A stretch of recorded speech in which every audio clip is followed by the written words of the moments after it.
აჭარაში დირექტორების კონკურსი დასრულდა, თუმცა სკოლის მმართველობის მსურველებს გასაუბრების შედეგები ჯერ არ გაუგიათ. აჭარის განათლების მინისტრი არ აკონკრეტებს, რამდენმა გაიარა გასაუბრება წარმატებით.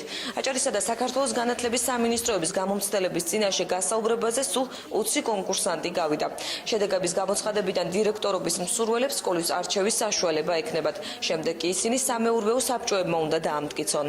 Ну, ახლა ყოველ შემთხვევაში მე ვიცი რა საკურველია, მაგრამ ესეთი სტატისტიკურად, იმიტომ რომ კიდე გეუბნებით, ამჯერად უკვე ლაპარაკი როდესაც იქნება ბათუმის სკოლას, ეგ უფრო საინტერესოა ჩვენთვის. მოხსენება ტესტირება არ გულისხმობს კონკრეტულ სკოლას, ეგ არის დირექტორის პოზიცია, რა, მას უნდა დირექტორობა. ნაწილი მოეწონათ, ნაწილი არ მოეწონათ, ეს თანხმლები პროცესი არის, ყველანაირი კონკურსი.